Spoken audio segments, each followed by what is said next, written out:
చూస్తే ఆ టీచర్ ఏమో కొట్టేది ఎందుకు పప్పా ట్రాన్స్లేషన్ పప్పా టీచర్ సుల్తాన్ టీచర్ క్లాస్ में आती थी।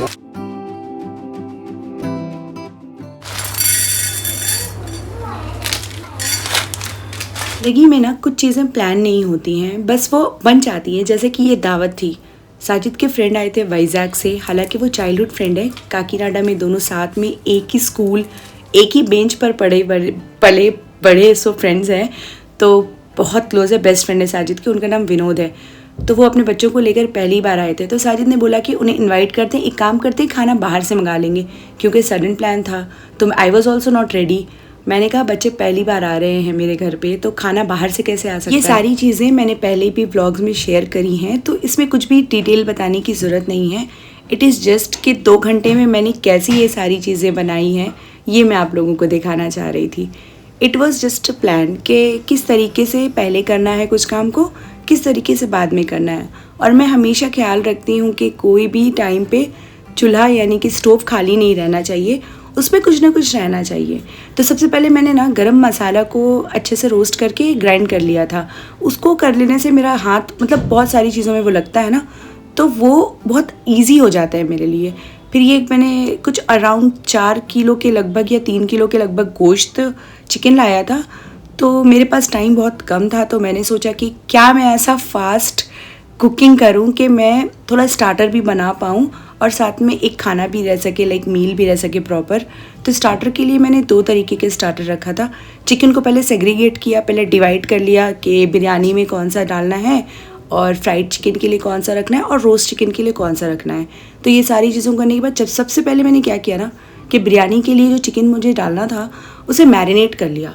तो वो मैरिनेशन में 1 आवर के लिए फ्रिज में रह गया। उस टाइम तक मैंने दूसरी चीज़ों को रेडी कर दिया था। ये मैरिनेशन के लिए मैंने कई बार आप लोगों को दिखाया है कि क्या क्या पड़ता है, और बहुत सारे लोगों को ये पता भी होगा। नहीं पता है तो मैं लिंक में डिस्क्रिप्शन में इसकी लिंक डाल देती हूँ। हैदराबादी बिरयानी बना रही थी और एक चीज़ की वजह से मुझे थोड़ा सा परेशानी कम हुआ, क्योंकि मम्मी थी, तो जितना भी प्याज कटिंग वगैरह का काम रहता है वो मम्मी कर दे रही थी। और मम्मी ने एक काम बड़ा अच्छा किया था कि मैं जैसे जैसे काम करती जा रही थी, मम्मी किचन में बर्तन क्लीन करते जा रही थी। इससे मुझे काफ़ी आराम होता है। वो हमेशा अपॉर्चुनिटी मुझे नहीं मिलती है, लकीली मम्मी थे तो ये अपॉर्चुनिटी मिली थी। बट इसके अलावा भी मैं ये चीज़ें मैनेज कर लेती हूँ, बट किचन बहुत मिसी हो जाता है। ये मैं बहुत ही कम मसाला डालकर रोस्ट चिकन बना रही थी। इसमें ज़्यादा कुछ भी इंग्रेडिएंट नहीं है, बट तेल, नमक और थोड़ा सा मैंने अदरक लहसुन का पेस्ट डाला था और थोड़ा सा गरम मसाला। दही आप डाल भी सकते हैं, मैंने नहीं डाला था क्योंकि मैं बिल्कुल भी लेस ऑयल के साथ, लेस मसाले के साथ इसे बना रही थी, और इसे भी मैंने मैरिनेट कर लिया। इसके अलावा मैंने एक और जो चिकन है जो फ्राइड चिकन के लिए मैं बना रही थी, वो चाइनीज़ फ्राइड चिकन बना रही थी। शेजवान चटनी के साथ मैंने उसको मैरिनेट किया था, वो भी मैंने मैरिनेट करके रख लिया।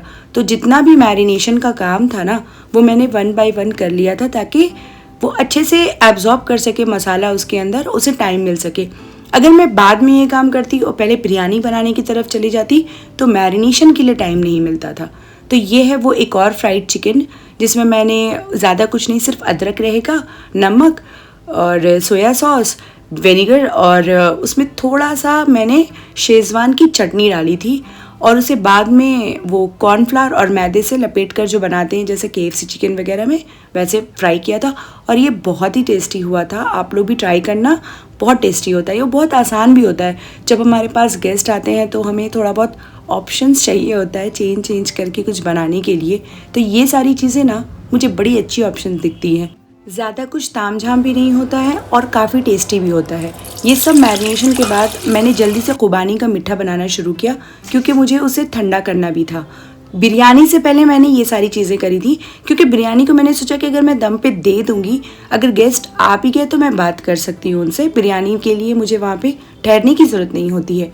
तो खुबानी का मीठे का भी मैंने व्लॉग शेयर किया है, मैं सब लिंक डिस्क्रिप्शन में डाल दूँगी। तो कुछ ऐसा दिखता है स्टोव जब मैं फ़ास्ट कुकिंग करती हूँ, तो तीनों चूल्हा बिल्कुल फुल होता है। ये मैंने खुबानी का मीठा चढ़ाने के साथ साथ ही एक तरफ मैं प्याज भी लाल कर ले रही थी बिरयानी के लिए, और दूसरी तरफ मैंने चावल के लिए पानी भी चढ़ा लिया था। तो इस तरीके से दोनों काम मेरा एक साथ हो जा रहा था। जब तक कि ये मेरे प्याज लाल होते थे तब तक वो बिरयानी के चावल भी पक जाते और मैं दम पे दे सकती थी। तो इट वाज जस्ट कि कैसे हम चीज़ों को अरेंज और बैलेंस करके करते हैं, काम बड़ा आसान यही हो मैं जो काम मैंने पहले किया था वो मैं बाद में करने के लिए सोचती, और जो बाद के काम है वो मैं पहले कर देती, तो बस मैं काम में उलझ के रह जाती।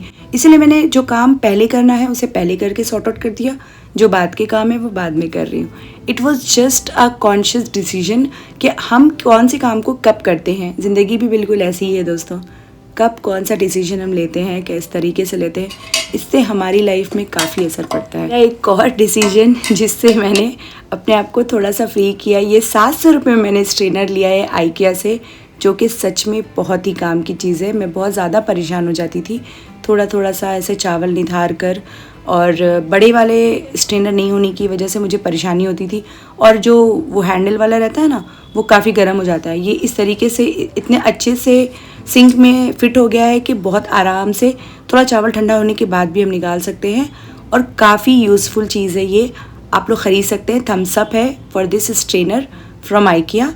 आइकिया की ऐसे बहुत सारी चीज़ें हैं जो नहीं ख़रीदना है, उसके ऊपर भी मैं बहुत जल्द व्लॉग बनाऊंगी इंशाल्लाह, सोच रही हूँ। तो खैर मैंने जल्दी से, जब तक कि प्याज भी लाल हो गया था तो मैंने दम पे चढ़ा दिया। एक तरफ दम पे चढ़ रहा था, दूसरी तरफ मैंने फ्राइड का काम शुरू कर दिया, और तब तक ये खुबानी का मिठा भी मेरा पक चुका था।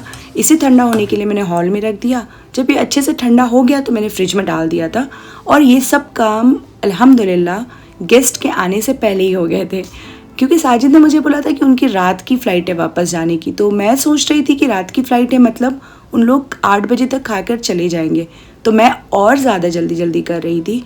लेकिन मेरे हस्बैंड को थोड़ा कम ही इन्फॉर्मेशन रहता है, फ़्लाइट सुबह की थी, इतना मुझे भाग कर बनाने की ज़रूरत भी नहीं थी।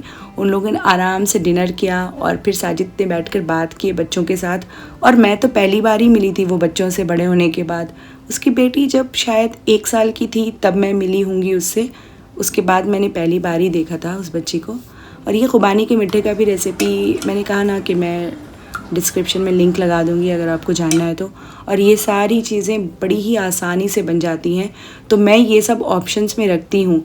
जैसे खुबानी का मिठा हो गया, शीर खुरमा भी मैंने बना लिया था, क्योंकि 2 तरीके का मीठा रहना चाहिए। ये लोग फेस्टिवल के टाइम पे आए थे, तो मुझे लगा कि खुबानी का मिठा नॉन मुस्लिम्स को, मुस्लिम्स के घर का खुबानी का मिठा बहुत अच्छा लगता है। और ये एयर फ्रायर में मैं डाल रही हूँ चिकन। ज़्यादा मैंने कुछ भी इसमें मसाला नहीं डाला है, क्योंकि बाज़ दफ़ा क्या होता है ना, पूरा जो दही वगैरह है, मसाला है ना, पूरा जल जाता है ऊपर से, और अंदर तक के सही पका नहीं सकते, क्योंकि मसाला जल गया है तो हटा देना पड़ता है। तो मैंने कम मसाले में ही उसे 180 डिग्री सेंटीग्रेड पे 20 मिनट के लिए पहले पकाया था, फिर पलट कर फिर 20 मिनट के लिए पकाया था। तो ये लेग पीसेस भी काफ़ी टेस्टी बने थे। शीर खुरमा भी रेडी हो गया था। अब इन लोग आ चुके थे इस दौरान तक, तो उन लोगों के आने के बाद ही शायद मैंने ये करा था। ये बस इक्वल अमाउंट में आपको वो कॉर्नफ्लावर और मैदा को लेना है, उसमें मिर्ची और नमक डालकर मैंने अच्छे से पहले मिला लिया, ड्राई पाउडर को ही फिर डिवाइड कर दिया, एक का पेस्ट बनाया और एक को वैसे ही ड्राई रहने दिया है। तो पेस्ट जो रहता है उसमें पहले अच्छे से लपेट लेते हैं इसको, चिकन को, उसके बाद ड्राई में डालकर तेल में आप डालना, बिल्कुल सेम, बहुत ही क्रिस्पी, बहुत ही टेस्टी सा बनता है ये फ्राइड चिकन। और मीनवाइल मेरा यहाँ एयर फ्रायर पे भी काम हो रहा था, तो इस तरीके से मैंने बहुत सारा टाइम बचा लिया था, और मेहनत भी बहुत सारी बच गई थी। क्योंकि जब आप कम टाइम देते हैं ना, कम टाइम में ज़्यादा काम कर रहे हैं ना, इसका मतलब आप कम टाइम ही किचन में खड़े हो ना। अगर आप ज़्यादा टाइम में काम कर रहे हो तो उतना देर आप किचन में खड़े हैं तो पैर भी तो दर्द होता है, कमर भी दर्द होता है। तो कम से कम टाइम किचन में बिताने की ज़रूरत है। मैं कोशिश करती हूँ कम से कम टाइम मैं किचन में बिताऊँ और ज़्यादा से ज़्यादा प्रोडक्टिव काम मैं करके निकल। और ये सब चीज़ें मैंने उन लोगों के आने के पहले ही की थी, उनके आने के बाद मैंने नहीं किया था कुछ भी। सब कुछ मैंने रेडी कर लिया था सो दैट बच्चे आएँ और मैं जल्दी से खिला दूँ और वो फ़्लाइट पकड़ लें, इसलिए मैंने बहुत फास्ट किया था। Now I am recollecting it कि मैंने सब कुछ पहले से करके रख लिया था, तो थोड़ा ठंडा भी हो गया था फ्रेंड्स ये जो फ्राइड चिकन है ना, तो फिर से इसे मुझे एयर फ्रायर में गर्म करना पड़ा। मेरे लिए दोस्ती बहुत ज़्यादा इम्पॉर्टेंट है, क्योंकि मैं भी मेरे दोस्तों के बहुत करीब हूँ और मैं चाहती हूँ कि मेरे हस्बैंड भी उनके जितने भी स्कूल फ्रेंड्स हैं उनके बहुत करीब रहें, और मेरी तरफ से जितनी भी कोशिश होती है मैं हमेशा करती हूँ। और ये था वो पल जो उन लोगों ने बहुत अच्छे से इंजॉय किया। सुरेश रावण सुरेश पी सुरेश డిస్కషన్ होगा फिर हम लोग టీచర్ के చూస్తే ఆ టీచర్ ఏమో కొట్టేది ఎందుకు నవ్వుతున్నావు पापा ट्रांसलेशन पापा सुल्तान टीचर क्लास में आती थी ना सुरेश था देख के हंसता था टीचर उसको मारती थी क्यों हंस रहे हो फिर हंस रहा हो अब वो क्या नर्सरी एलकेजी के फ्रेंड अगर आपके अभी भी फ्रेंड है तो आपने ज़िंदगी में बहुत कुछ अचीव कर लिया है, ये मेरा मानना है। जो लोग मुझे पहले से फॉलो करते हैं उन्हें पता है कि मेरे हस्बैंड काकीनाडा के हैं और वहाँ के स्कूल्स में सिर्फ तेलुगु बात होता है, तो ये लोग जो नर्सरी एलकेजी के फ्रेंड्स हैं आज भी तेलुगु में बातें करते हैं। तो अगर आपको मेरी फैमिली अच्छी लगती है, कुछ अलग दिखता है हमारे अंदर, तो चैनल को सब्सक्राइब कर लीजिए और वीडियो को लाइक कर दिया कीजिए, इससे काफ़ी इंकरेजमेंट मिलता है मुझे, अच्छे अच्छे कंटेंट अच्छे अच्छे थॉट्स शेयर करने के लिए मोटिवेशन मिलता है। Thank you for watching.